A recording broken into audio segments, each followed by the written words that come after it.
after what was quite simply a very, very silly, no good, very bad cash-in last week, which I think we're all agreed was a bad idea and a very, very, very dumb thing to do, and it made him look very, very foolish and logically does not make any sense.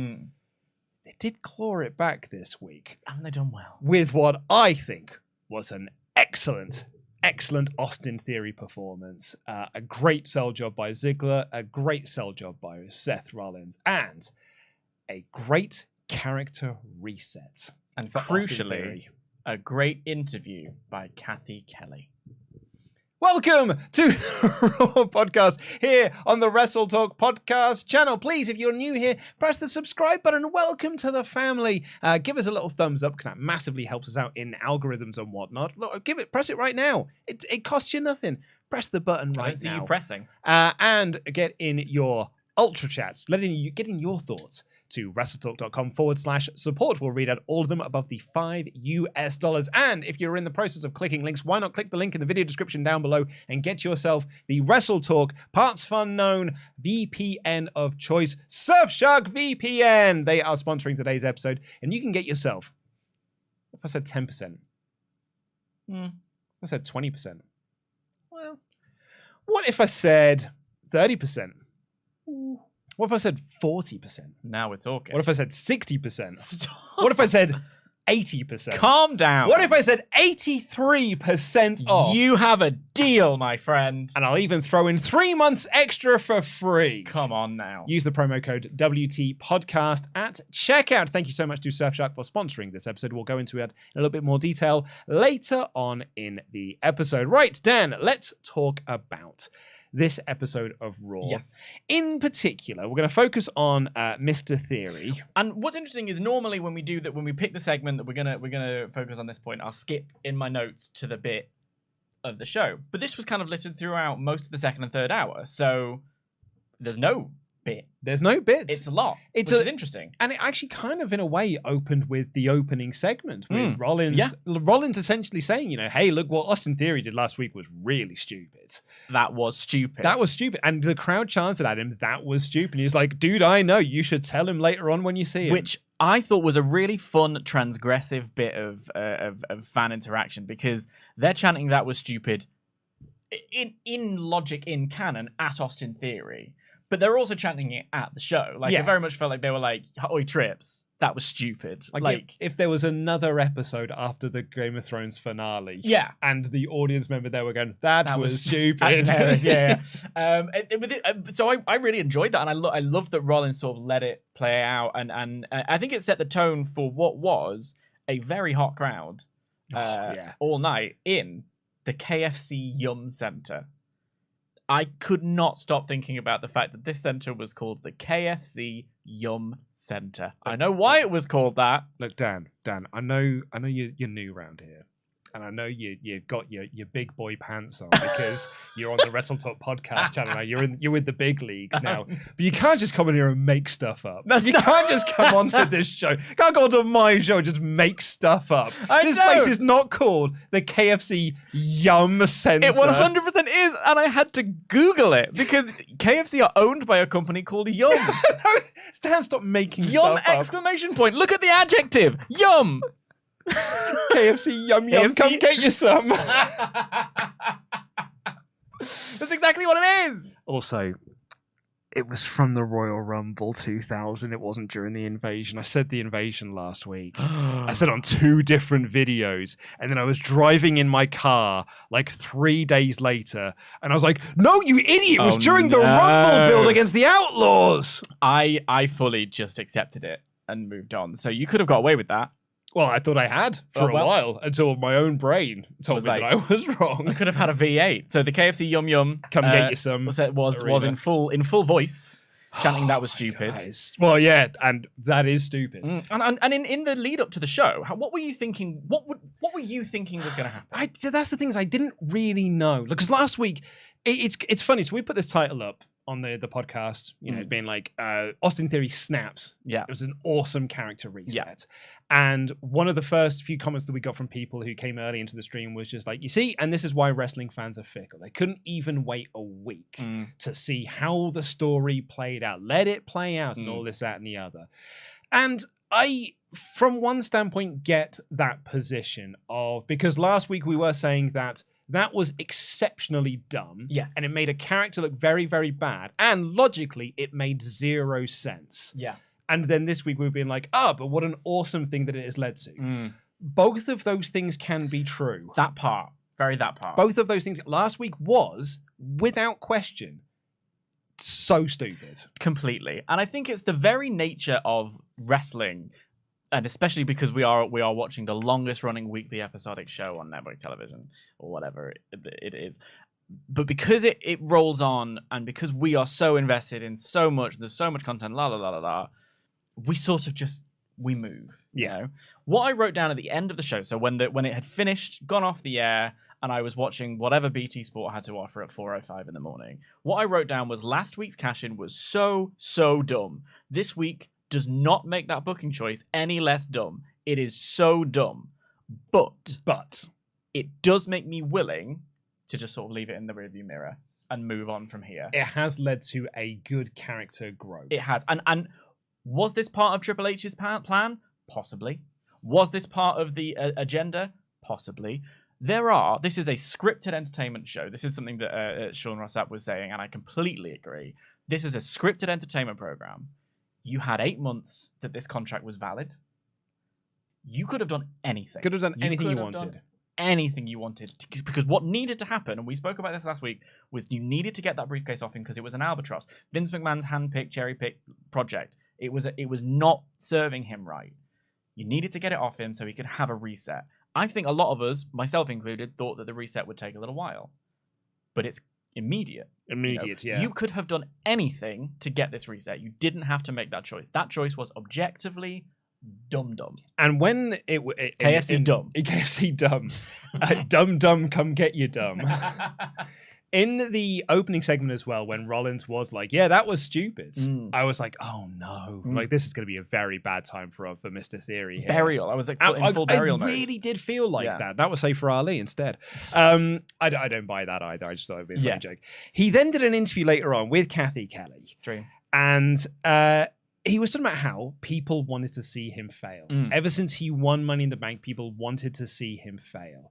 Why didn't I cash in on Roman? Well, Roman's never really here. So it's hard for me to cash in on Roman. And you know what? When Roman is here, the Bloodline are always surrounding him. And I tried to cash in on Roman. I tried at Clash of the Castle. I tried at SummerSlam, Brock Lesnar stopped me. Tried at Clash of the Castle, Tyson Fury stopped me. And if they weren't there, the Bloodline would have stopped me. So I did what I thought was the right thing to do. And I cashed in on who I think is the greatest champion at the moment, Seth Rollins. All of this, I thought, was a really good way of WWE trying to make it make sense. And it almost works. That's the crucial sentence. Almost is there. Like, it almost works. I like that they at least went to the length to try and give him a reason as to why he did it on Seth. And also, like, he was echoing a lot of what we were saying on the podcast last week.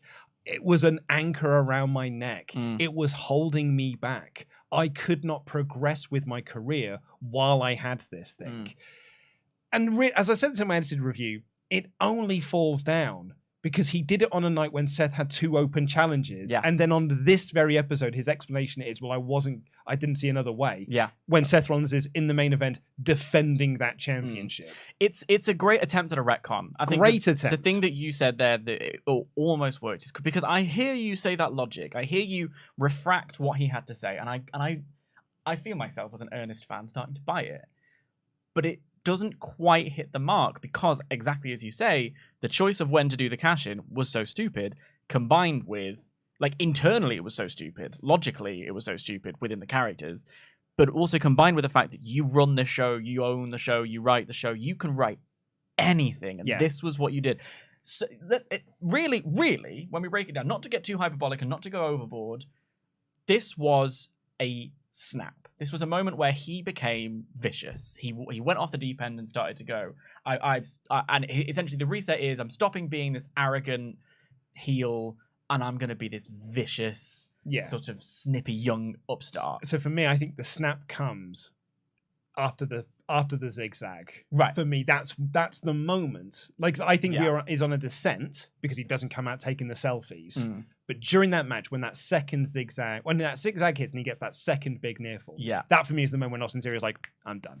So we can still get there if he at Clash maybe, or at Survivor Series maybe, cashes in after War Games, and then and the Bloodline do overcome him even after a War Games match. Like, you know, if your argument is Roman is always surrounded by the Bloodline, we'll use that in the storyline to make the cash-in go wrong. When Tyson Fury bashed him one, that could be a way to, you know, he doesn't have to, you can get that briefcase off him in a myriad of different ways. Nothing about how good this turn was or how good this explanation was as an attempt really undoes how dumb the choice was last week. Exactly. That's why it's not fickle. It's not. It's giving praise where praise is due and calling out nonsense where nonsense is rife. I thought Sean's idea that he said on the Fightful post show last week was great, which is like it was like if you've got a problem with the Bloodline, then you amass your own group. Yeah, you make your own little group. Yeah, but it's not like you start a faction. It is you hire baddies to be like, when I win the title, you get a first title shot, and then you'll get a title shot. Yeah, because then when he didn't have to follow that through, because that's another story. Exactly, that's the storyline. And if he fails, then he's got a load of people he needs to answer to, and that then starts storylines for other people. And he's like, and that's a way to splinter off this thing into other avenues. But what happened here, and I thought the promo was really good, and I thought the effort here was really, really good to try and make it make sense. And then Dolph Ziggler walks up. Yeah. And Dolph Ziggler's like, that was the worst cash-in I've ever seen. And that's kind of a theme they're going with, because the commentator said this as well. They're putting it down as the worst cash-in in history. And Dolph walks up to him and is like, I know a thing or two about being a Money in the Bank and cashing in, and we're going to go and have a match now. And I was like, no, we just did this in August. The exact same setup for this as well, which is I know a thing or two about cash-ins, so I think you and I should have a match. And I was like, oh, we are going so far backward with Austin Theory here. This is a huge, huge step backwards. This is really bad. Yeah. And then they had a really good match. Really good. And the crowd, who weren't into a lot of wrestling on this show. And there was a lot of good wrestling. A lot really good. They were really into this. Yeah. Really into this. Particularly when... actually, I didn't get this in my thing, but they called it the worst cash-in in history. I think Braun holds that accolade. Right. Braun has the worst cash-in in history because no one knew it was a cash-in. Yeah. So I remember that. I think he's the worst. That's why. And Dolph hits the Famouser and gets a near fall. And there's a crowd go like epic for the near fall as well. And then he hits the zigzag after a bunch of other moves and gets the second near fall. And you're like, oh man. And that for me is the moment when Austin Theory is like, I've just lost Money in the Bank. I'm being called the worst cash-in in history. And I'm now about to be beaten by Dolph Ziggler. And so Austin Theory hits his finish. He hits the A-Town down, and he stands over Ziggler. And I thought Corey was doing a great job on the commentary, being like, well, cover him, go for the pin. Yeah. You've got the match won. And he stares down him viciously, like with this anger and frustration in his eyes. Picks him up and hits the finish again. And this is where it feels a little bit like, you remember how it was built that he was young and a bit foolish and not quite, not going for the cover when he should go for the cover. Felt like an extension of that. But then... And then he hits this, doesn't go for the pin, just goes down and starts wailing on Dolph Ziggler, kicking him, punching him. The referee pulls him off. Ziggler rolls to the outside because Ziggler's like, oh, I need to get out of this situation. Theory follows after him, throws him into the steps, throws him around, throws him across the table, throws him into the timekeeper's area, and then just starts pelting him with chairs. Picks up Kevin's like comfy chair and throws that at him. It just loses it. Referee calls for the DQ, and Theory snaps. And it's this awesome. I thought Theory was great in this segment. I thought Ziggler's selling of the segment was great. I thought the referee was great. And the commentary did a fabulous job in putting this over. The crowd also were playing their part. So good. Whether or not that was enhanced or not, I don't know. But they were really, really vibing with it.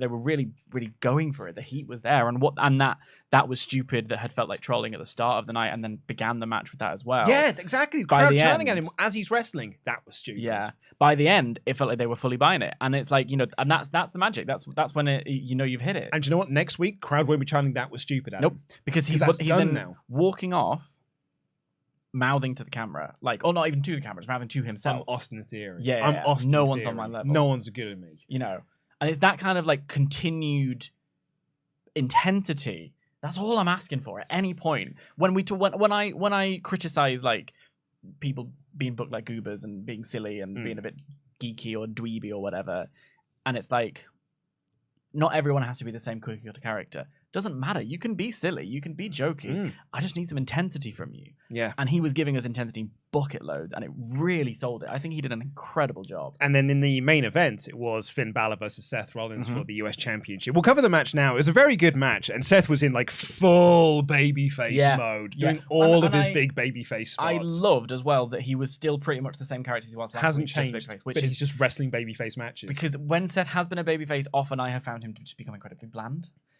So allowing him to still be the same kind of character. We don't want the 2019 run again. That's what I think. That's the one I'm referencing in particular. Where they just made him Becky Lynch's boyfriend. Like it was not fun. And the Seth freaking Rollins drip character has been so much fun, and that's the reason people have bought it. That's the reason people chant his theme. So imagine taking that away. So I'm glad that they haven't done that. Yeah. And I actually thought the whole, if we're doing the match now, I actually thought the whole setup for this match, announcing it beforehand, feeding it right the way through the show, opening with that opening promo from Rollins, right the way through to, Finn being in the ring, and then announcing it felt big time. Yeah, they it really did. Really booked it big time. Yeah, and there was a big schmoz at the end because Judgment Day ran down to cause a distraction. The OC ran down and brawled with them. Spoilers, that's not a Survivor Series match. Nope. We'll get to that in a bit. And Balor he hits the shotgun drop kick, and he's about to hit the coup de grace. So Balor's like set up to possibly win the match here. And AJ Styles pushes him off the top rope. He collapses to the floor. Seth hits the stomp and gets the win. And you're like, wow, that was a big chaotic ending to the show. Yeah. Really furthers this feud between the Judgment Day and the OC. Yeah. And that's a good thing. Yeah. And then from out of nowhere, Austin Theory blindsides Seth Rollins, attacks him, and he's got this look in his eyes that is just manic. And he hits his finish on Seth Rollins, throws him to the outside, beats him up some more, throws him back in, hits the finish again, and then just picks up the title belt. Doesn't pose with the title belt. He just waffles Seth Rollins with the title belt.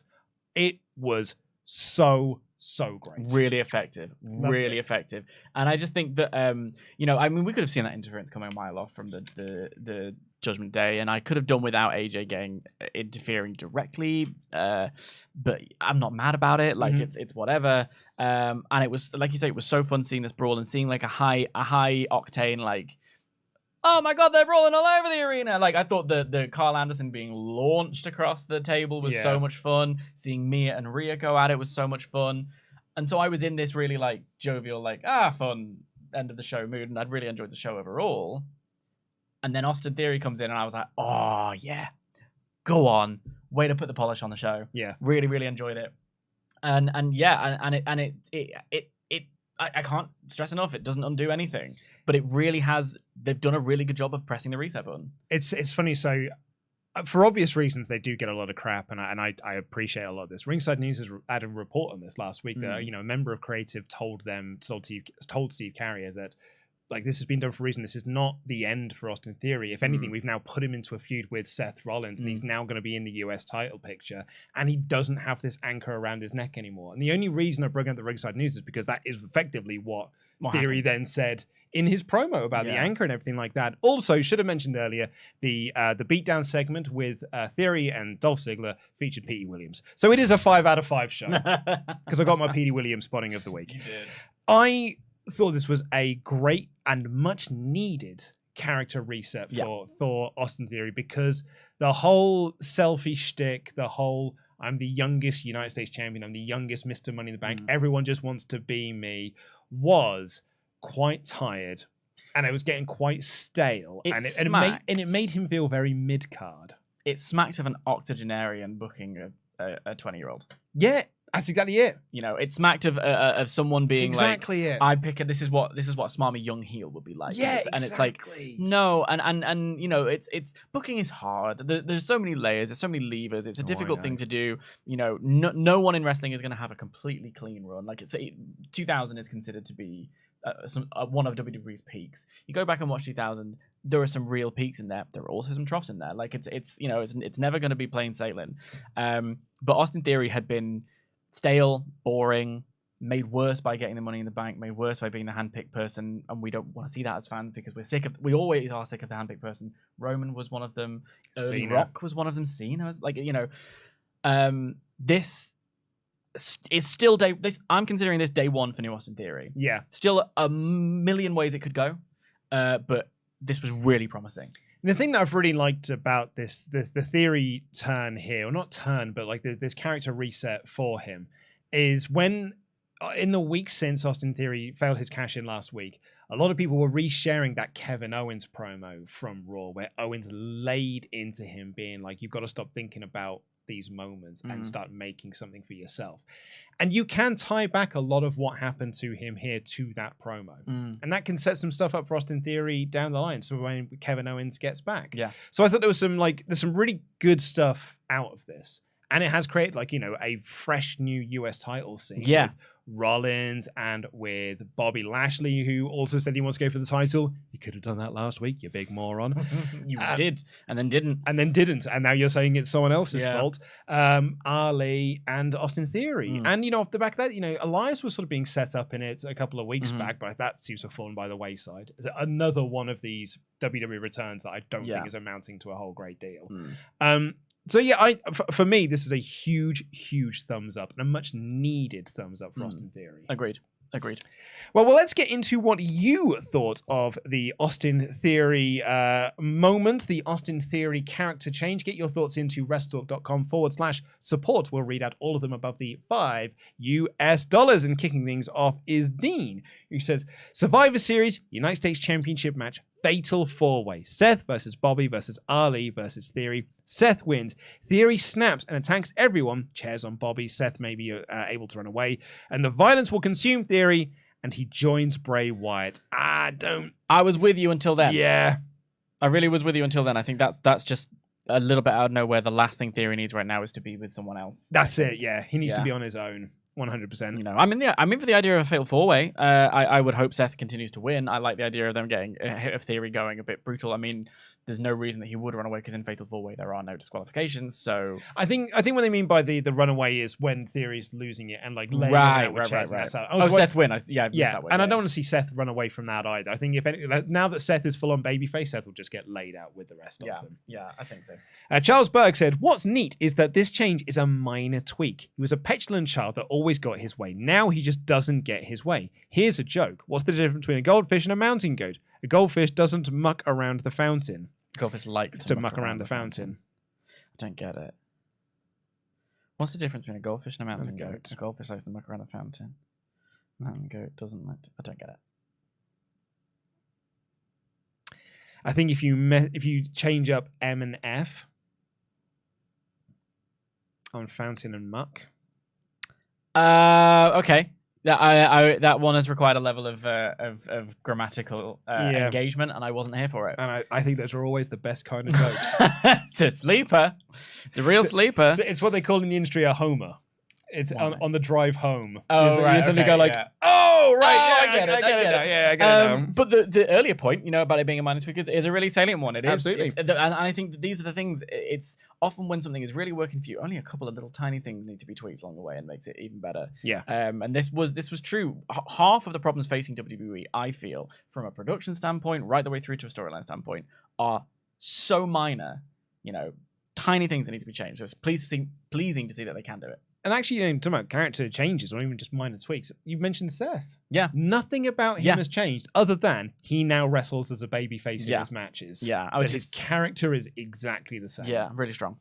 And Kevin, for now, says, really sad for Kevin Owens. I hope he'll be back soon. I like this show way better than last week. Theory snapping might be the first time someone who's failed a cash-in actually cares about it. So that is promising. I think Becky will come back to join Team EST. Interesting shout on that. That is an interesting shout. We'll come on to that a little bit later on in the episode. But yeah, you're absolutely right as well about him caring that he failed.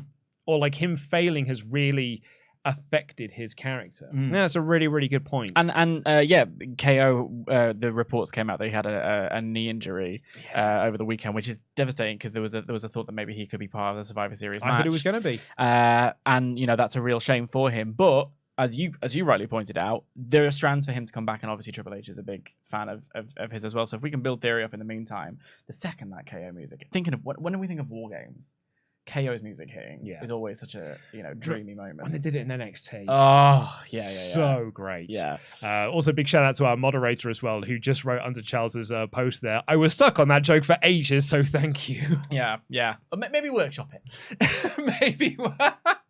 Just a thought. We love you, Charles. We want to give a big thank you. Do you know who else we love? Our sponsor for today's episode. Very well segued. Surfshark VPN. Please click the link in the video description down below and you can get yourself 83% off, mind you, your mic stand there, and 3 months extra for free when you use our promo code WTPodcast. Thank you so much to Surfshark for sponsoring them. We use it here in the WrestleTalk office. It's how I get hold of HBO Max here in the UK because since HBO Max has come out, they don't release a lot of the Warner Brothers stuff now onto other streaming platforms. So I've had to go and get HBO Max, haven't I? But it's fine because Surfshark has allowed me to do that. And to our American viewers and our podcast listeners, it's especially good for you because I have been told by a little birdie, no less, that Peacock sucks. Was it a Peacock that told you It was a Peacock that told me that Peacock sucks. Oh, wow. Peacock is just not as good as the old WWE Network. Do you know who still has the old WWE Network? Us right here in the United Kingdom. We still got it. I was watching Survivor Series 2003 because we're reviewing it for WrestleTalk Extra through the old WWE Network, and it's wonderful, and I love it so. And you can get that using Surfshark VPN while you're in America, so you don't have to use Peacock. No, you can use the great old WWE Network. Good old WWE Network. The old WWE Network. So click the link in the video description down below and use that promo code WTPodcast. Big thank you to Surfshark for sponsoring today's episode. Right, okay, let's go through the rest of this show. Yeah. We had the Seth Rollins thing. Love that this show opened with Seth, closed with Seth. He is the face of this brand, but crucially, it's also about Seth talking about Theory. The end of the show is Theory laying him out. And if I may briefly. Please. The suit, drip. Yeah. The glasses, drip. He looked great. Could do with a hair mask, but for the rest of it, great. When you bleach your hair, it goes very dry. When you've got as much hair as Seth, it's very, very dry. So just a little hair, just a point, just a nitpick. Just a nitpick, perhaps. Well, we can talk about high fashion later on in the Miz segment. Yes, we absolutely can. Oh, yes, you better believe I wrote it down. Oh, Dan, I talked about it in my edited review. I was like, me and Dan will have some things to say about this. Yeah. So out comes Bobby Lashley. Bubbles. And Bubbles says, you know what happened last week to Austin Theory will keep happening if I don't get a title shot. And I was like, Bobby, you answered an open challenge last week for the title. You didn't let the ref ring the bell. Didn't let the ref do the match. You just beat up Seth Rollins. And then some they go well, that's a really stupid thing to say. That makes no sense. Are they trying to retcon this? And then Seth goes, Bobby, you are the one who cost yourself that match. And I'm like, no, that's the story, is that Bobby's an idiot. Yeah. And I don't quite get why they did this. I should say at this juncture, I really enjoyed this week's show. I had a really good time with it. The first hour or so was a mess. And it led to Mustafa Ali coming out, and he came out with a referee because he wants a match with Bobby. The ref was like, no, don't. Yeah, don't. You're rubbish. Don't have a match with him. He'll beat you up a lot. Yeah. And Bobby did just that. Bobby threw him out of the ring and was like, and as I was saying, Seth. Yeah, he literally did. And then Ali jumps him again, and then Bobby says, I don't know if you've got guts or you're just stupid, but it led to a match of Bobby Lashley versus Mustafa Ali, and Bobby murderized him. Yeah. And squashed this boy like a pancake. And it's made me a bit confused. So I get what they were going for here, because this is they're trying to do the Bryan Danielson, the Rey Mysterio underdog thing. Yeah. The little engine that never gives up. Yeah. And that's the thing. Even in this, the Hurt Lock was applied and Mustafa Ali did not tap out. The match ended via referee stoppage. Ali didn't quit. He never said give up. The referee called for the end of the match, and he got his little brief flurry of offense in. But this was all bobbled all the time. And I mean, that spear was tasty. And the idea they're going for here is that Ali never gives up. He's got that pit bull attitude, and he's got hold of a chew toy and he won't let go, and he's going to keep on going on. And that's all well and good, but it only works if the crowd believe it. This is the thing. And I think the problem is when you compare it to Rey Mysterio or you compare it to Daniel Bryan, they had really solid runs before they became the underdog in the world title picture. Yeah. And I say world title because, as we have been told myriad times, the US title is now the big dog. It is the big one because there is, the world title and the tag titles are both, for good reason, elsewhere. Yep. Wrapped up. So now the US title is being built as this big, big, big thing. But if we are to believe that the US title is the big title, why is this plucky underdog going for the big one when he hasn't really established a run yet, with the exception of, Retribution or, other appearances? Cruiserweight Championship? Yeah, I mean, there was that, but it was Ali's injury that caused Kofi Mania and things like that. Yes. So it always has been sort of like stifled or cut off just at the right point. Or the wrong point. That one. So it's hard to really buy into him, especially because he's being repackaged. Now, don't get me wrong, Ali's look, I love this sort of boxer energy. The talent in the ring, unparalleled. I think he's got buckets of charisma. I think he's got loads of potential. I just think that booking him like this and having him be this plucky underdog where the big boys play is stunting any potential growth he has. And yeah, for me, it's that the crowd aren't buying it. They are not picking up. But they're not being presented anything to buy. That's true. Like, they're not picking up what WWE are putting down. But what WWE is putting down isn't very good. And I don't think it's doing him any favors. And what I found to be very interesting with Ali is when he asked for his release, there was a swell of support for Ali, free Ali and all this sort of stuff. People want to see him go. And there were a bunch of other people who didn't, WWE diehard fans who didn't like to see this guy say that the creative sucks and wants to leave. So they were like, well, Ali sucks anyway, so we don't want to see him here. He should just go and they should just release him, and I don't want to see him wrestle because he might go to AEW and I don't want him to succeed there. Yeah. But now that Ali's not succeeding here, it's like giving them amplification to be like, see, I told you he was always cack and I told you he sucks. And it's interesting because I was just like, I keep my eye on the live chat. And the comments that have jumped out to me are the ones that are just like, well, he's boring. He's bland. Like, someone said he's bland. Yeah. Someone said, like, he's a comedy jobber and it's fun to watch him get pulverized. I think they are booking him in that way. I don't think he is that. I think he's far more talented than that.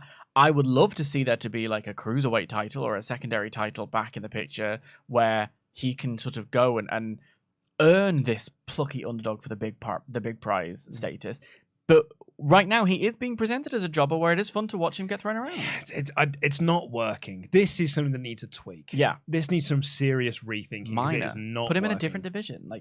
It's that stuff. Honestly, I think you can keep him in this division because I think you can keep him going for that US title. You just need to find something that can connect to the crowd because we are on like week 4 or 5 of them trying to push Ali. Yeah. And every week it just dies a death and it's not working. The OC get interviewed by Kathy Kelly in her first appearance of the night. Wearing white as a sign.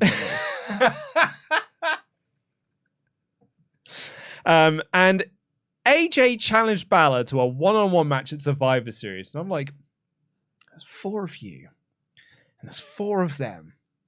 And it's Survivor Series. A night when, traditionally, there are 4-on-4. 4-on-4 matches. Sometimes there are 5-on-5 matches. But there are also 4-on-4 matches. Traditionally, it always was 4-on-4. Yeah. Yeah. And I'm like...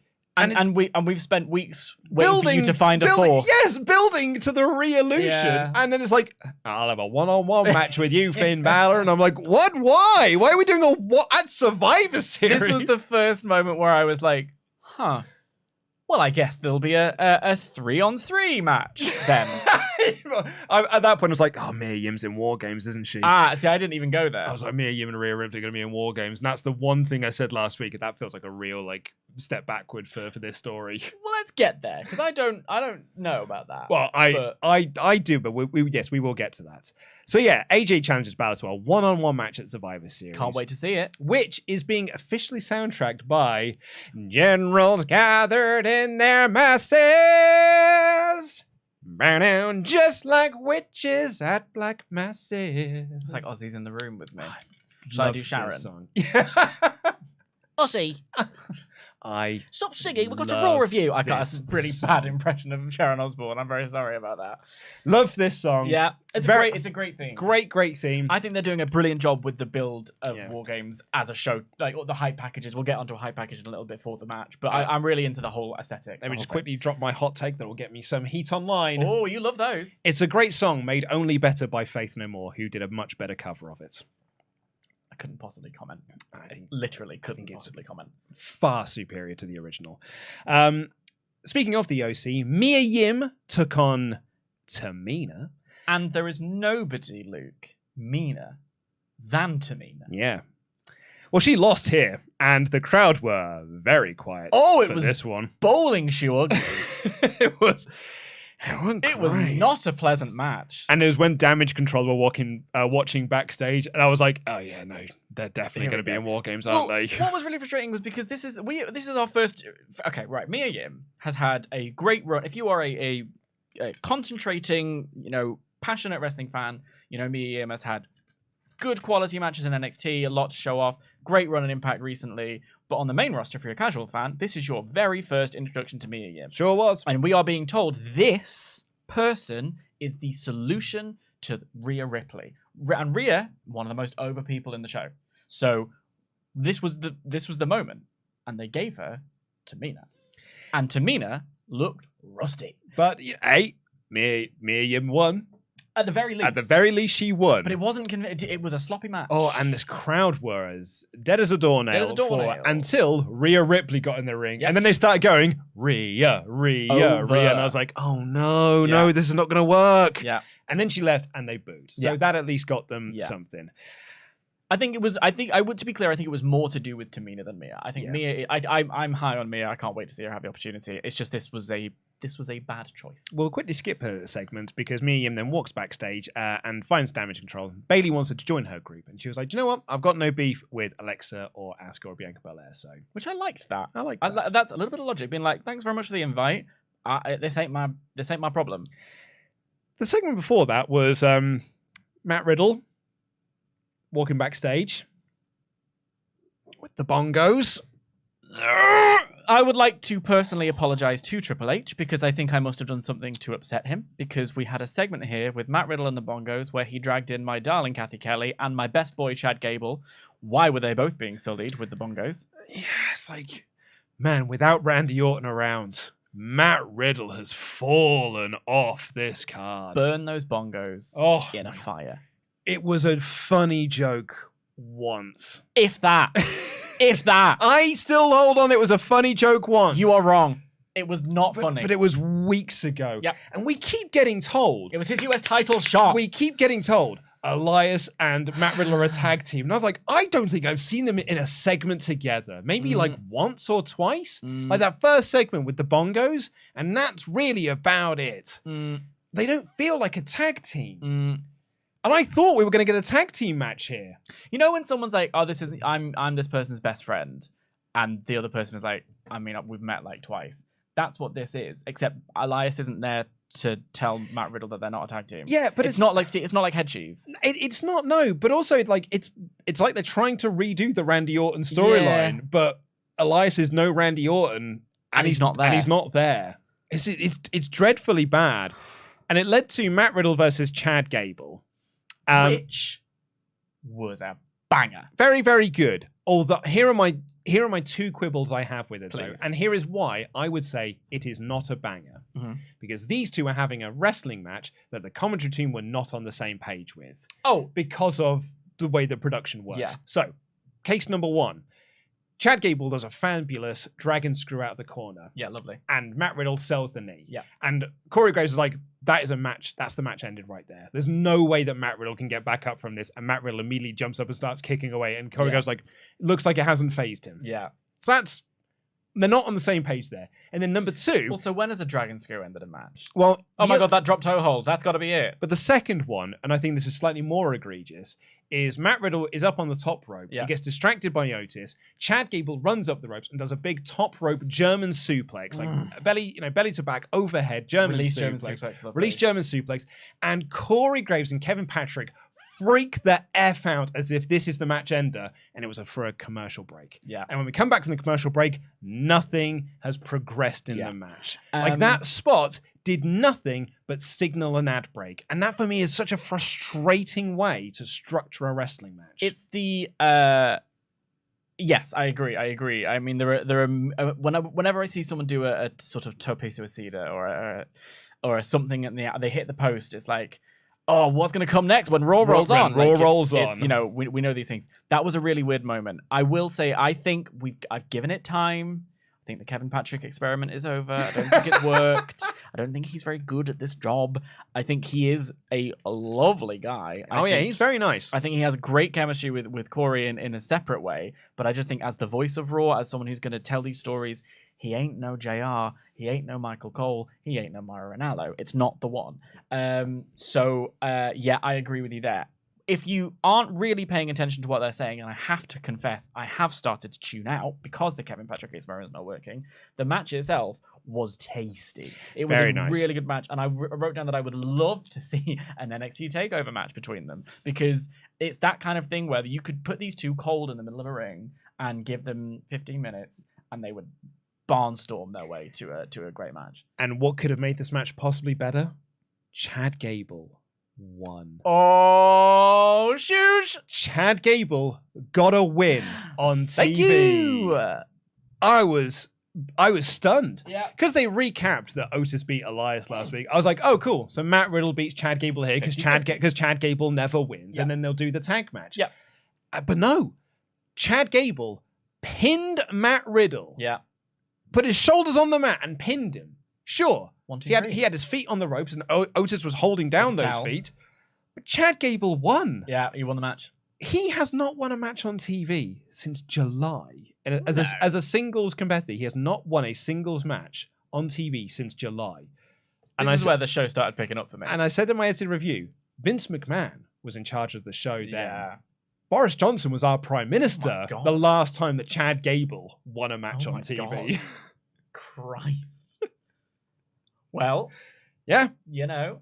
And I was thrilled to see Chad Gable get a win on TV. Yeah. Yes, yes, please. Let this be the first of many more because he's brilliant. Brillo pads. Corbin and JBL were playing poker with...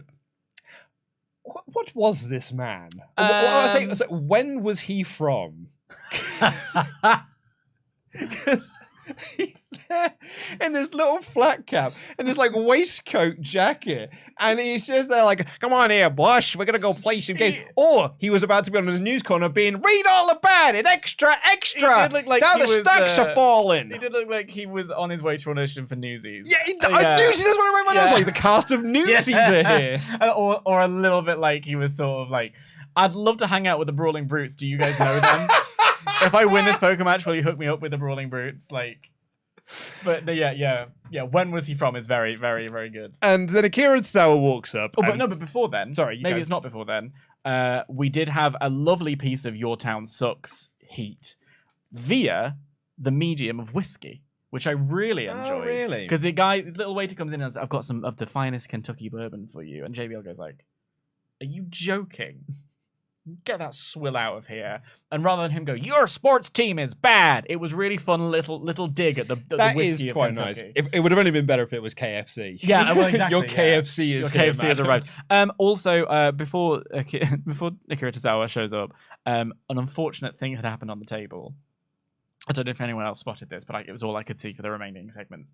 JBL was obviously smoking a cigar, and some of the ash had gone on the table, and then when it looked a little bit like they'd been doing lines of coke. I was like, have we got backstage to see Corbin and JBL taking part in imbibing some naughty sherbet? I don't know what's happened. Boy, let me tell you about the Attitude Era. This is how we got things done in the Attitude Era. Yum, yum, come get you some.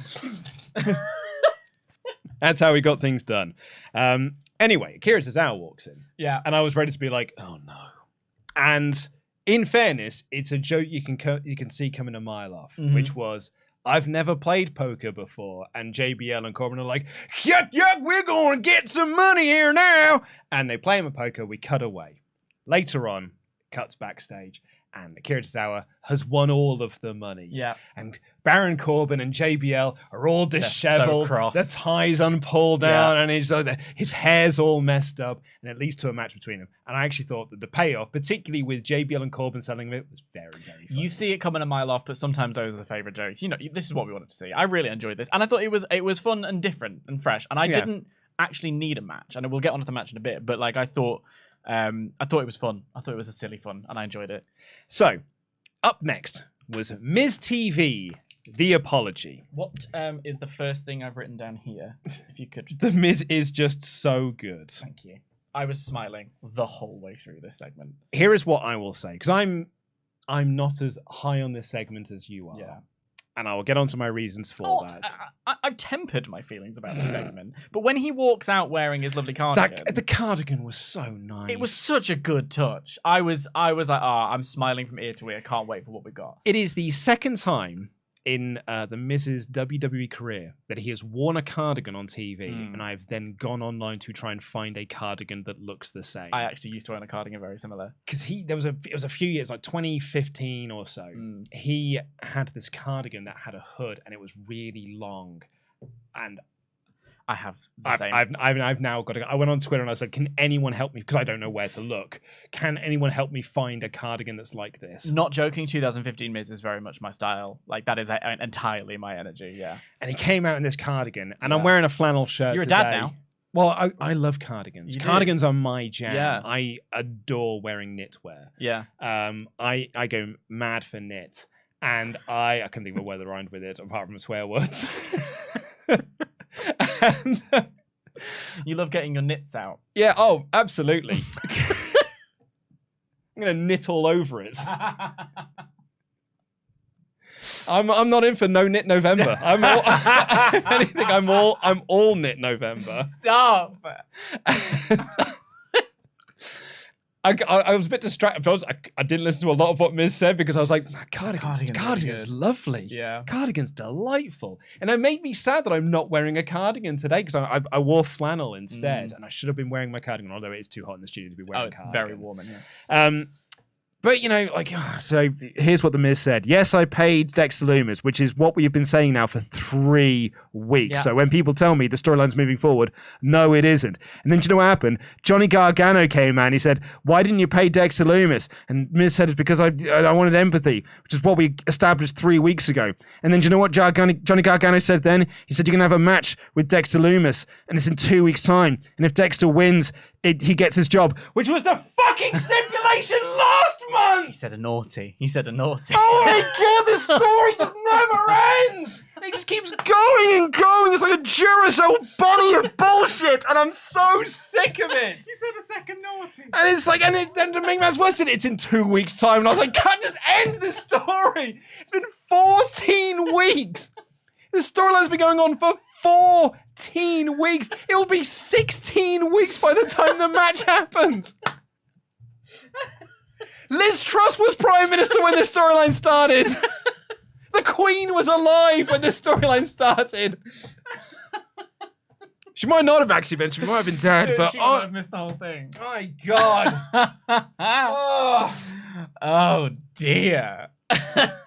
So sick of this. Yeah, I mean, I have to say, I did write down, never have sweeter words been spoken than this will all come to an end in 2 weeks. And I was like, thank you! But it won't though, will it? It might. No, it won't. They'll do a spot in the Rumble. That'll be a Rumble thing now. There will be a spot in the Rumble. Absolutely. This will be a WrestleMania match. And it will just keep going and not moving forward. Yeah. And... Look, I love Mrs. Cardigan. I loved when he said I was depressed in my hotel room. I loved all of that stuff. But yeah. But you know what? Gracious. Here's a big positive I will say on this segment. Go on. The Miz was the best thing in this segment, not just for his cardigan. Yeah. Because you know what the Miz is good at? Everything. Is getting the crowd to chant things. Yeah. He really is brilliant at that. He'd be like, because you know what? People might say this to me, and the crowd will then chant that at him, and he'll be like, oh, you crowd, you did that. And then later on, when Johnny Wrestling came out to no reaction, by the way. Yeah. Thankfully, The Miz was there to be like, you want to hear people chanting Johnny Wrestling at you. And what did the crowd do? Like little lapdogs they are, they chanted Johnny Wrestling. I was like, thankfully, The Miz is here and why to at least get some crowd reaction here. Because to quote Dan Layton, he's written here, the Miz is just so, and so is underlined. Yes, it is. Yeah. So good. So good. Thank I also you. just written down Mr. TV. That's just my scroll. How dare you? Optimus Prime, just let it play out. No! I'm begging you to stop. And I'm the Miz's biggest fan. That's comment of the day right there. That's really made me laugh. Earlier in the day, Kathy Kelly was interviewing Shelton Benjamin. 3 Kathy Kellys. Oh, and it's not even our last one. I didn't know that at the time. But at the time I wrote triple Kathy and underlined it 3 times. I was so excited. Yeah, no Knit November's not going well for you.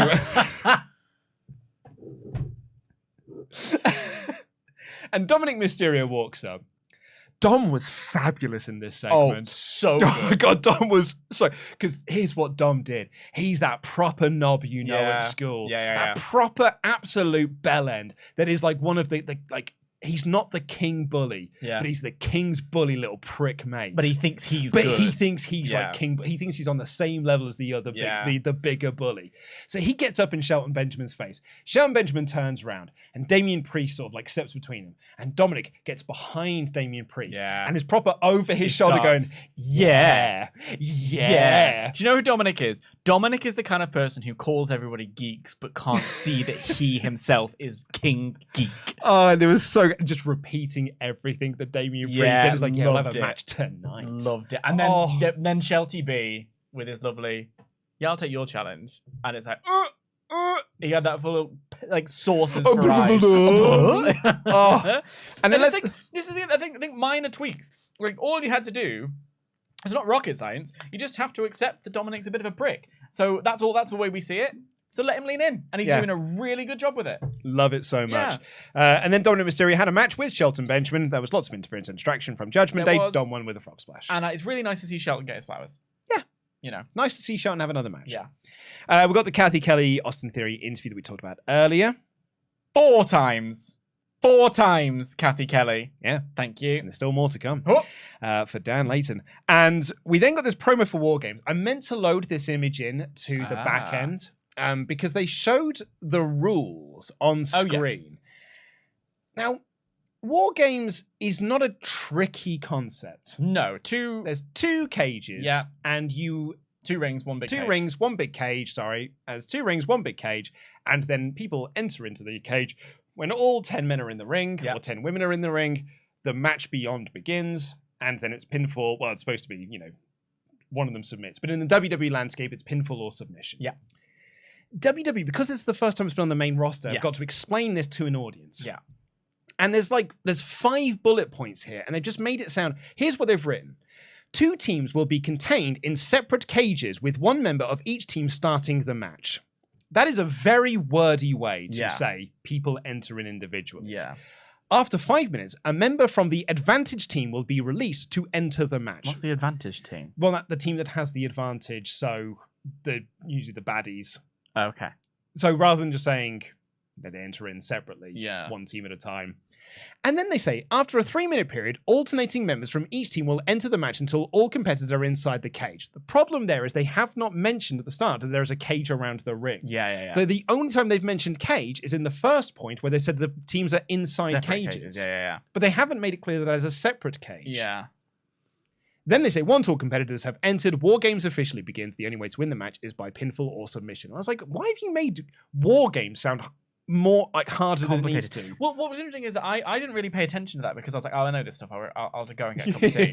So I actually thought that the promo was really cool. Like the promo was great. Package. And what was really interesting was it made me think about the fact that we've got all these stories that Hell in a Cell as a pay-per-view concept is done, and I'm like, okay, so we've got this.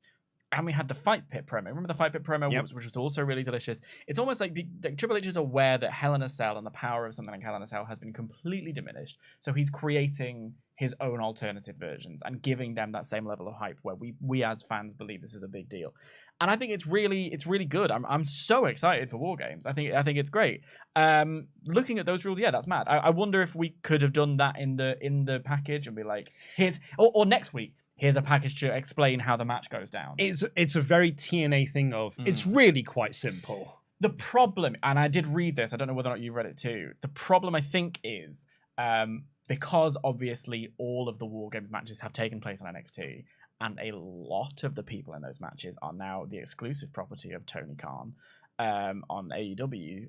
You'd be highlighting a lot of AEW wrestlers in your packages. Yeah, that's what they said. Like Brian Alvarez reported that there's going to be loads of crazy spots at War Games. Like both matches, but spectacular guys. Yeah, both matches are going to have like wildness planned in them because they have to, because they've got to create a new video package for next year that isn't just NXT footage, because they don't want to have look how big Adam Cole can jump. Well, and all but NXT's in smaller buildings and stuff, and they want to have it the big grand main roster look, and you can't do that when you're just showing NXT footage. So there's going to be a lot of madness at War Games this year. But I'm excited for it. Speaking of which, IYO Sky took on Dana Brooke. Yeah. Now, Corey Graves had a line on commentary here. Yeah. Where he said, "No one has ever disrespected Dana Brooke. Except for you last week, my chum." I've read it by here. Well, apart from you, my Corey chum. Graves. And IYO Sky won. There's nothing to this match. This is where I wrote Kevin Patrick was sort of done. Yeah. I like Dana's little promo. Like I'm always willing to give people a shot, especially the women, and I think Dana, there's potential. That's about the most I can say. Yeah, and then Mia Yim comes out and said that she has picked a side. So she is going to become one of the And Friends as Bianca Belair's music hits, and she's joined them for the War Games. And I'm like, it's a shame. You've literally just like debuted with the OC. Yeah. It'd be really cool for you to have had a match with the OC as opposed to already just relegating yourself to being an And Friend. I guess because there's no man on woman wrestling. I guess they don't really the idea of once you've eliminated one of them, then how do you eliminate the other person? And that said, they have been sort of doing that with Rhea. Rhea Ripley's been doing it, yeah. And there was always something weird in the Attitude Era of watching people punch and kick China, but we have really moved away from punch kick wrestling. But I agree, but like with Rhea Ripley, like you could have done some really good stuff with her and Gallows. Yeah, because Gallows' whole deal is like, I'm so good with women. Yeah, true. And doing stuff with him and Rhea Ripley in a match, I think it would have been a hell of a lot of fun. And you could have worked it so you're still within the Mattel rules of not punching women and things like that. Yeah. But I think it's a real shame that Mia Yim is just there. And then to kind of skip forward a couple of seconds. All I was going to say, because I wrote down at this point, and I'm going to blame it on the time, which at the time this was happening, it was about sort of 2:30 in the morning, and I was a bit, maybe delirious, I don't know. I was still confused. I was still like, I like the internal logic of me joining the good team because the bad team are, I wonder what's going to happen now with Judgment Day and Rhea Ripley. I still didn't get it. I was like... Well, I'll tell you what happens. Damage controller backstage, and Rhea Ripley walks in and says, "I'll be on your team." Yeah. And Bayley goes, "Cool." Yeah. And that was it. The most unceremonious way for Rhea Ripley to join War Games was to walk up to Bayley and be like, "Yeah, fine, I'll do it." Yeah. And I look, I'm excited for the match. And I didn't really mind this. I actually liked the logic of I want a bit of Mia, so I'm going to join, because Damage Control aren't going to get people to join their team because there is no one who meets their criteria, really, and people are starting to see who they are. So logically, why would anyone want to hang out? And Nikki Cross is just a bit crazy. Rhea being like, "I want some of Mia, I'm in." That kind of works for me, and it does leave one spot open. You can do that, yeah, in a really good angle. Yeah, not Rhea Ripley just walking up to them in a corridor and said, "G'day, mate, it's me." Never again. I beg you. I know what you mean. I've got the extended version of the Bluey and like opening theme. Oh yeah, the kid likes it. Yeah. The kid likes it, and I like it as well. There it's a banging tune. There you go, Mom. And like so they sing like this thing, and then they basically isolate all of the instruments. And Bluey, and they all just shout what instruments are coming in. So they'll go like guitar, and then the guitar will play the theme tune. My favorite one is when they go violins. At random points, I will just shout to my wife, "Violins!" Just out of nowhere. It's out of nowhere. Walking around the house, it just crops into my head. Violins! So Rhea Ripley came in and she said, "Violins! I'll be on your team." I mean, this worked for me. And also, like, because really, I then did see a lot of people tweeting, like, Bobo the Fool sat in the corner because they were convincing themselves that Sasha and Naomi were going to be on the team. Yeah. This is what I mean when we do fantasy book ourselves stuff. Like, we can always set ourselves up for a fall. I'm not entirely convinced that we aren't going to see Sasha on the good team. Well, for me, they kind of signaled they've got 3 options. Actually 4 options. Because we've had a few, we just had someone say that they think it could be Becky Lynch. Yeah, I hadn't thought of that. Sasha is another one. Yep. They had set up Candice LeRae because Damage Control took out Candice LeRae, and we have not seen her since. Yep. And that was a long old time ago. Yeah. Talk about another return that has not really landed. Panned out, yeah. But so that set up Candice LeRae to be part of Team Good Guy. But then, after Rhea Ripley said that she will be on Damage Control's team, they showed a video recap of her taking out Beth Phoenix at Extreme Rules. Did show that. And I was like, that's a weird thing to show and remind us. Unless Beth Phoenix is the 5th member of the And Friends. Interesting. Yeah, I hadn't thought about that. And I hadn't either until they showed the video recap. And I was like, it's a weird thing to show us like a month later, unless. Because ultimately, we saw it within the show. Rhea is the draw. Let's not put any bones about it. In your women's division, Rhea Ripley is your draw. Yeah. So if you're going to build the sort of show around her, I guess, in a weird way, like not necessarily build a show around her, but like strike while the iron is hot, make her the focal point. Yeah, it does make sense that you would have a sort of Beth Phoenix. And really, Sasha being involved in this would be to bring Sasha back, have that big sort of Kevin Owens splash, the return splash, I mean, and then have her go off with Bayley. Because the narrative logic is, this is a person that knows you very well. Return, go.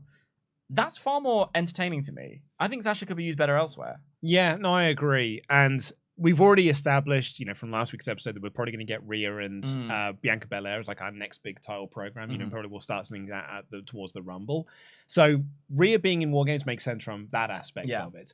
However, I think if it is Beth Phoenix, then it's Beth and Rhea, which just really undermines Mia Yim even more as being the Rhea-lution. Yeah, it does. Which is, I mean, it's interesting. It's interesting. I don't know. You've just sold me and then unsold me on it. Complicated. That was when we got Baron Corbin and Kira Tozawa, the payoff to their comedy segment backstage, and it led to a match. You got ice cream during this match? Yeah, I was a bit bored by it, so I went and got ice cream.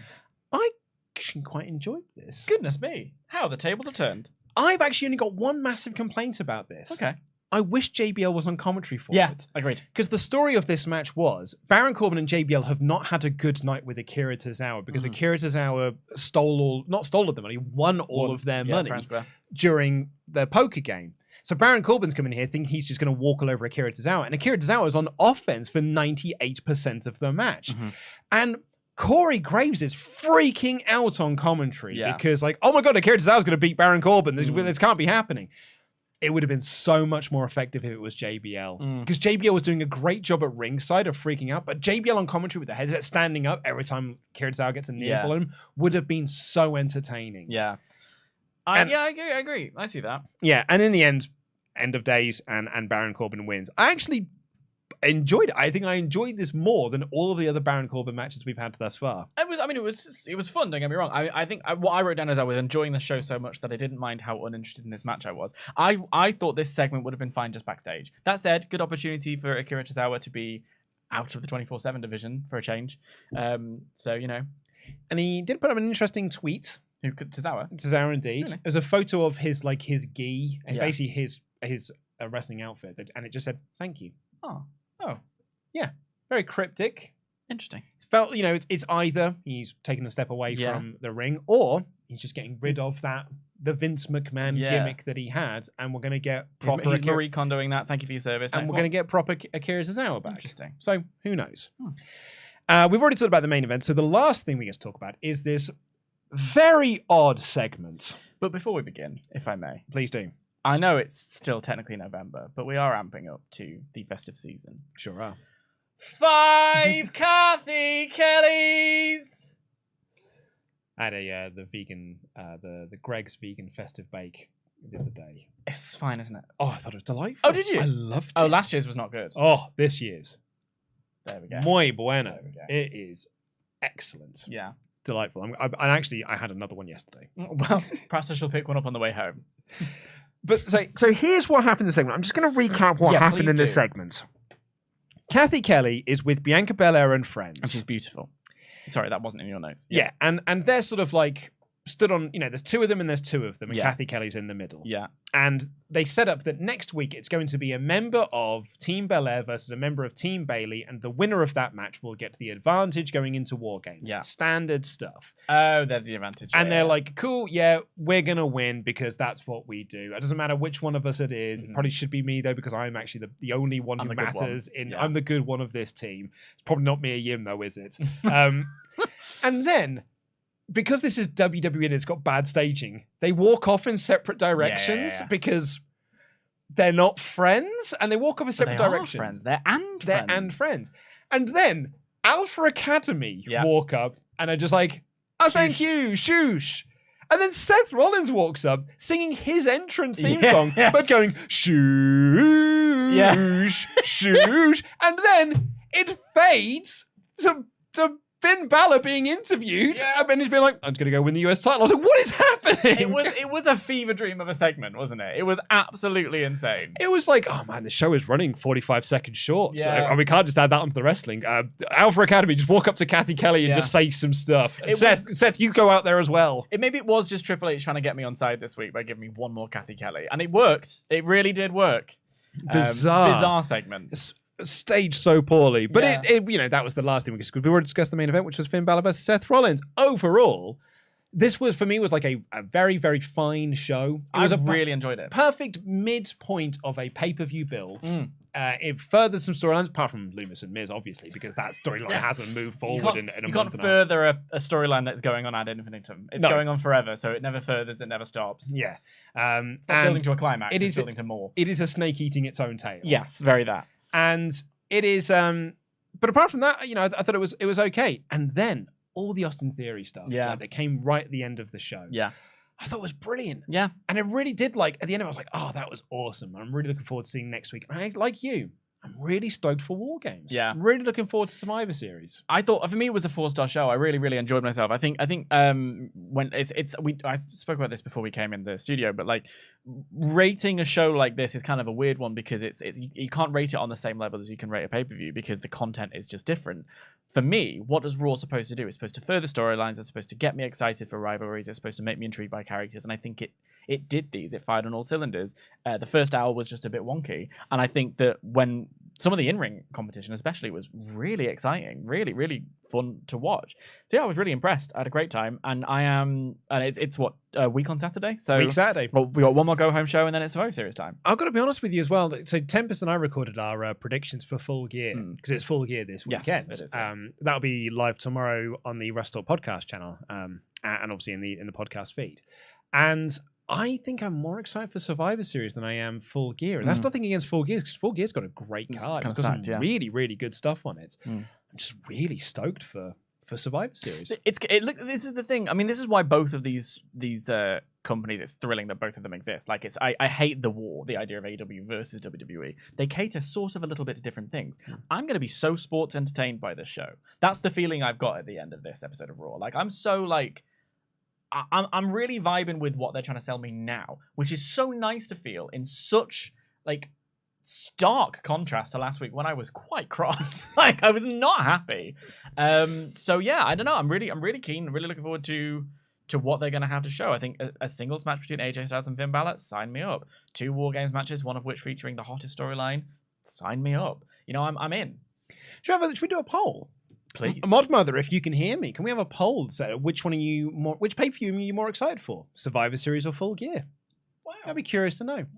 Yeah. Thank you so much for watching, and we're going to give a special thanks now to some of our Patreon Pledgehammers over at patreon.com/WrestleTalk. We're backed us at the $25 and above level, but if you back us over on Patreon, you get a whole host of goodies. Not only are you getting early access to the Monday Night War series that Pete and I are doing on partsFUNknown, as well as a booking podcast that comes out with every episode. We release new episodes of backstage stuff every single Wednesday. It's Wednesday, you know what that means. We already released our mailbag for the month, WrestleTalk Behind the Scenes, which is me, Ollie, Pete, and Tempest talking extensively about Survival Series and all the backstage shenanigans that happened with us recording Survival Series and how the day went down.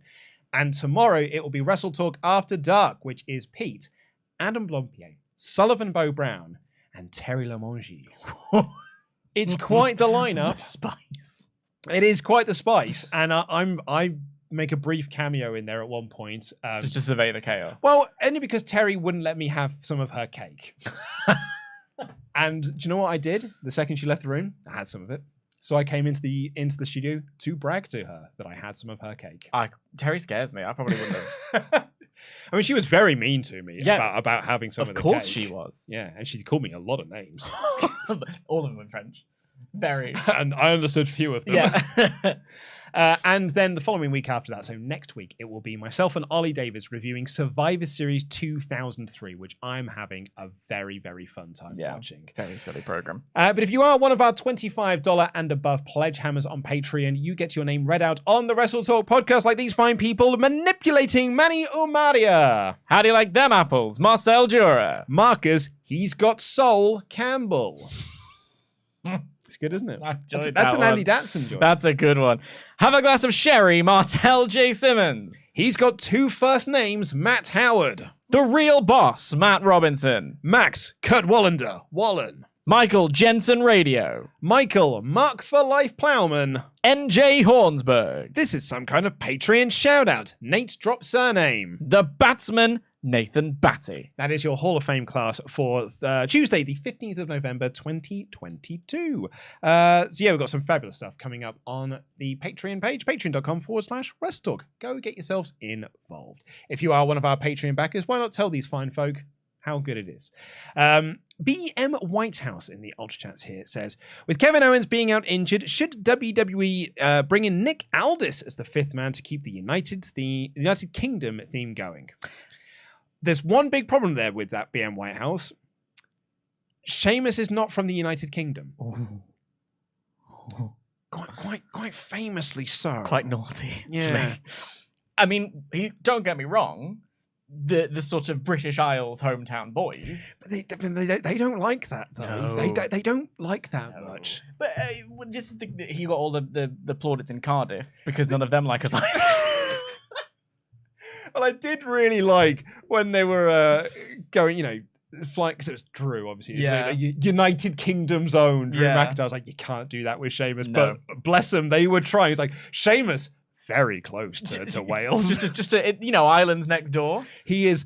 They are both from Europe. It's like but then again, so is Walter. It's like celebrating a Canadian, and being like, oh, what an American. The Commonwealth. Yeah, literally. It's like, come on. However, I do like the idea of Nick Aldis. I have been looking at Nick Aldis, and I've just been like, goodness me, sign him up. Like, the look, the sort of the drip, but in a different way. The swag. He's got such a something about him, an aura. Short run. I would say this though. I don't see the room for him. No, I agree. This is why I'm thinking a short run. Like, I think there's something. When you watch the My GM mode and you see all of the people you can sign for 5 weeks at a time, I'm like, gosh, especially with the wrestling industry being so in a sort of kind of a boom period in terms of places to go. There's something to be said for, I'll go work with WWE for 5 weeks. Short-term contract. Yeah, just do a little run. And I'd love to see you come in as the NWA champion. I'm sorry, if you look at Nick Aldis, he doesn't need much build. He looks great. He looks awesome. Yeah, so I'd buy him as a main event star. Come in and do it like Bobby Lashley, not Bobby Lashley, Brock Lesnar. Come in and do a segment for the next Saudi show, or I don't know. Yeah, short-term contracts would be really interesting to me. And Triple H, with his love of wrestling history, would love to have the longest reigning NWA World's Champion, or like the man who. Yeah, I don't know if he is the longest reigning. Tempers may have to correct me on that, and the comments certainly will do. But he made that belt something. And Triple H's idol is Ric Flair. Yeah, and that is Ric Flair's belt. Yeah, so he would love someone like a Nick Aldis. And that doesn't mean he has to come in and be the champion, or even challenge for the championship. But coming in and having a stake. I mean, for me, it was the picture of him and Cody All In, where I was like, God, that looks like a match. Event. What a match it was. I want to see something like that in WWE's umbrella. Why not? Especially because we're looking at Triple H is opening things up to Japan, like Shinsuke, and they mentioned Shinsuke on SmackDown. They mentioned that Shinsuke's got that match on New Year's Day. I thought that was pretty big. Yeah. Mentioning the Bullet Club at Crown Jewel. Triple H is more keen to open the doors. Let's see what happens. Hannah Allen says, howdy, lovelies. Well, Raw was a bit pants. I don't quite understand who the stories or humour is for, or inadvertently what they think about us fans. Anyway, main reason for chat is sending virtual hugs for anyone that needs one today. Oh. Lots of love. Jam that jam. Very nice. It's very nice. Chris here with a series of chats that says, was it just me, or does it feel like Alexa and the Braithing has been dropped? Not once has there been the red lights behind Alexa, and she's had a few steps behind her team. It means nothing, but I admire the efforts to move her on from being a friend. I honestly did not even notice that she was there. I think that says a lot. What in this segment? In this segment? Yeah, agreed. I can't believe I'm saying this. This is Chris's comment. I can't believe I'm saying this about War Games under Triple H with Alexa in it, but I'm not looking forward to it. I feel like she's a part player, with all the moments going to Rhea, Nikki, Bianca, and the fifth person on the face team. In fairness, Rhea and Bianca are way more over. Yeah, and at this point. this is Alexa's here to make up the numbers in this one. Yeah, I'd like to point out how the mid card of this show has felt with very little star power on there, with the IC and US titles being the main TV championships. What do you think about bringing back the EU and Hardcore championships? The last thing we just got rid of a belt. I don't think we need to be adding more. Well, I mean, I did write down when I was thinking about Ali. I was like, I would love to see something else for a motivation, something else for them to go for. But then the rest of the show was so entertaining that I actually stopped thinking that. You don't need belts to have storylines. Yeah, I agreed. I think that's actually a booking crutch. That's and I think it's AEW's problem they've got at the moment. It's just like, well, how do we do storylines without belts, about them fighting for something? I mean, there's something in between an extra sort of belt and the 26 championships that they fight for on Dynamite. Exactly, yeah. I just don't think the belts is the answer. Yeah, I agreed. And actually, very last one here from Chris that says, who do you think will replace Kevin Owens in War Games? And if not, who do you see stepping in as a spot, as Theory partly blames the bloodline, so not get some payback along with Seth?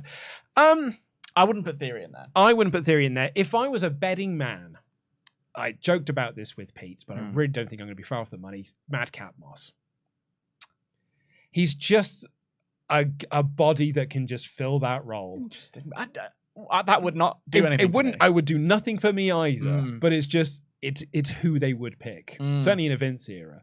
Ricochet, I think, would be a really fun replacement. Maybe one of the New Day, a Kofi. I'd love it to be a Kofi or a Woods. Yeah. Well, that's why I thought I made my prediction it was going to be the Brawling Brutes with either Drew and Kevin or with New Day. And I thought New Day made perfect sense because they were doing all that stuff with the Usos.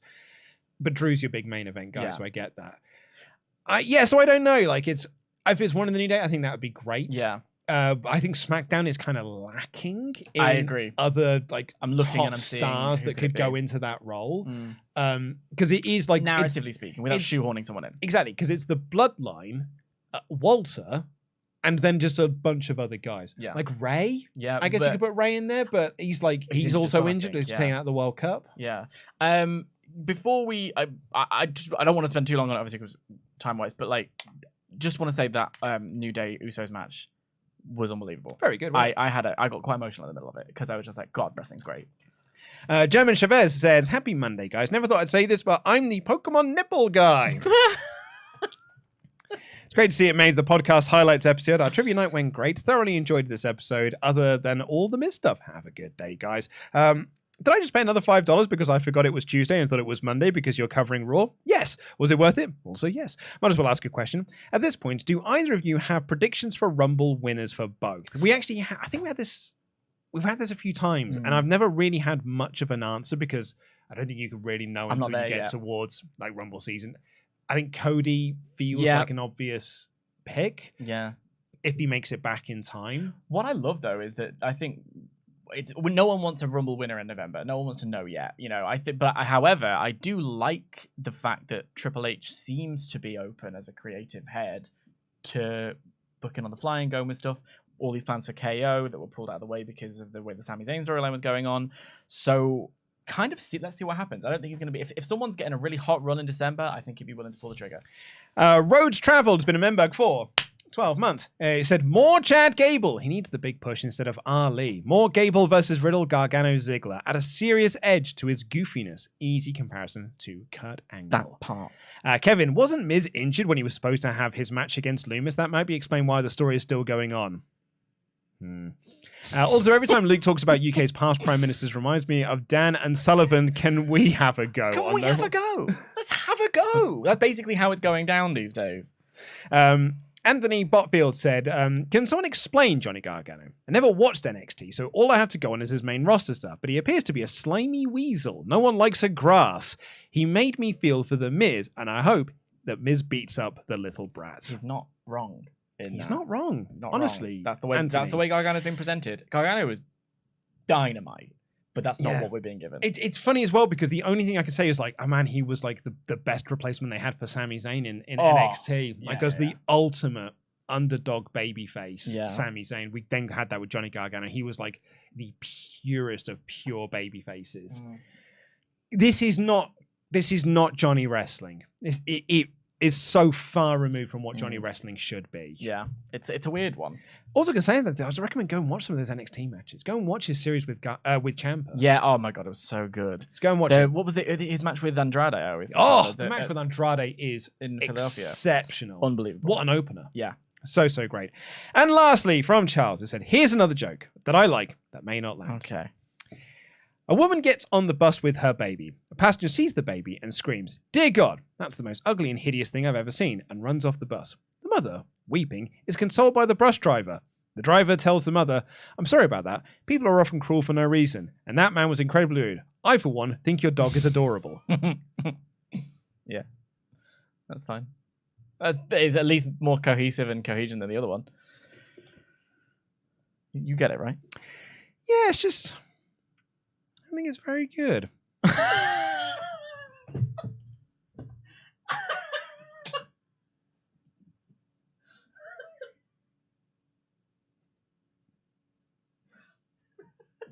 Yeah, that's my review. Ice fucking cold, Luke.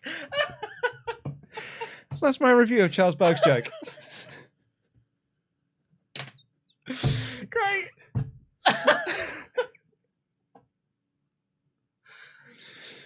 Thank you to this episode's sponsor, Surfshark VPN. Click the link in the video description down below and use the promo code WT Podcast to get yourself 83% off and 3 months extra for free. Thank you all so much for watching. Thank you who's tuned in to the end of this show. We love you, Charles, so much. Please do press the subscribe button if you're new here and you've made it this far. Give us a little thumbs up. All of you, press the thumbs up before you leave this link.